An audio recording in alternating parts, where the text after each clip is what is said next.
Now, you may have noticed, as I have often, that every attempt to convey any aspect of the gospel through the arts, or through science for that matter, through scientific formula or structures, or through any art, drama, poetry, music, has been a complete failure.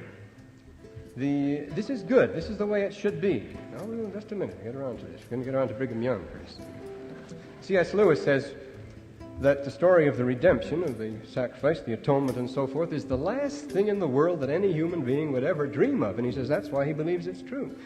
If it was the sort of thing that anybody could have devised, he suspects somebody had devised it. It's the same thing here. If any artist or poet or actor or musician, no matter how great, were able to convey the gospel message, then I'd suspect that it might be a product of human intelligence after all, if you will, genius, but still human intelligence.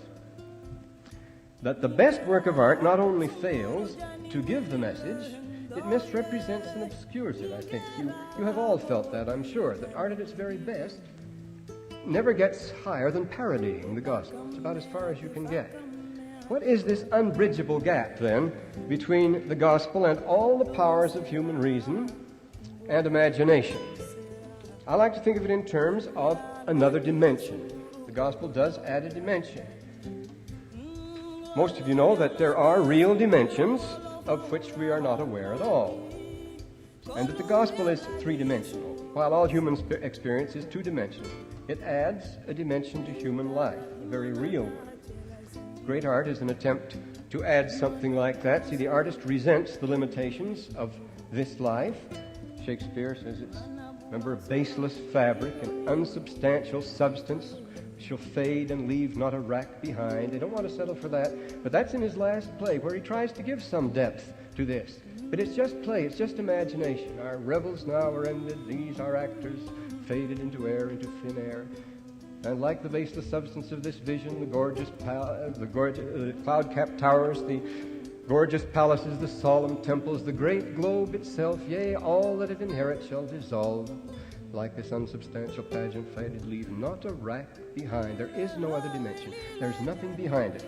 Well, in the gospel, this other dimension is a reality, exactly on a par with the other two. And it's this, according to Brigham Young, that sets Mormonism apart from all other religions and philosophies.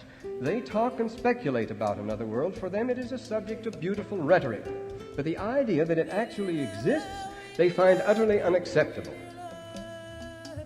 Now, Brigham Young is going to be our guide here. No figure except Joseph Smith more clearly demonstrates the genius of our religion and the unbridgeable gap between it and the world and everything in the world.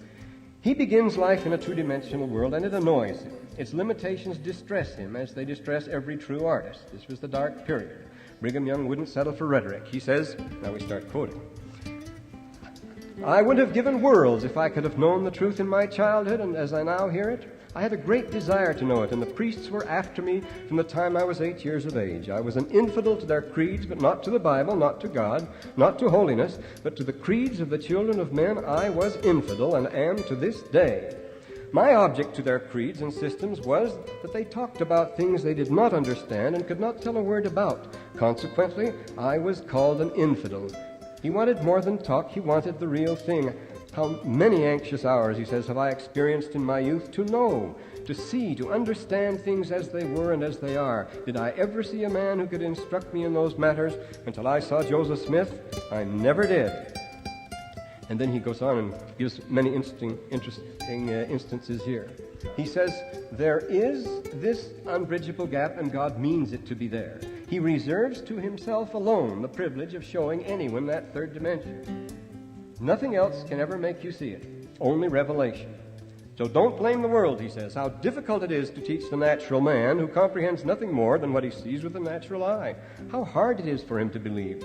How difficult would it be the task to make the philosopher, who for many years has argued himself into the belief that his spirit is no more after his body sleeps in the grave, believe that his intelligence came from eternity and is as eternal in its nature as the elements or as the gods.